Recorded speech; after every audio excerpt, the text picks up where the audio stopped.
हजारौं मान्छे मर्यो सबै लगेर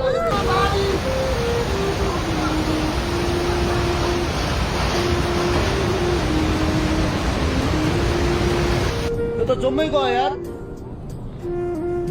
हजारौं मान्छे मर्यो आफ्नो जग्गा त हजारौं लाखौं मर्छन् मान्छे त हजारौं मान्छे मरेन सबै लगेर जम्मै गयो मान्छेहरू तलसम्म गयो चितवन सबै आएको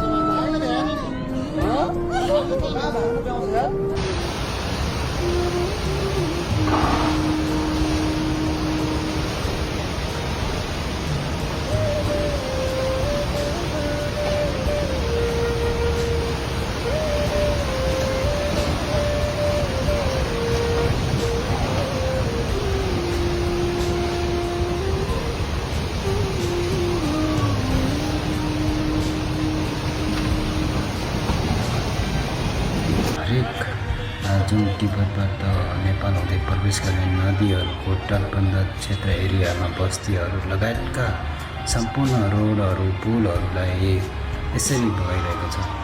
दुःखद घटना यो देख्दा अत्यन्तै मार्मिक रहेको छ र सम्पूर्ण तपाईँहरू जहाँ जस्तो अवस्थामा हुनुहुन्छ त्यो छिटोभन्दा छिटो अझै पनि तटबन्ध एरियाभन्दा बाहिर जानुहुन सबैलाई विनम्र अनुरोध गर्दछु। यो एरिया एकदम जटिल एरिया छ है साथीहरू।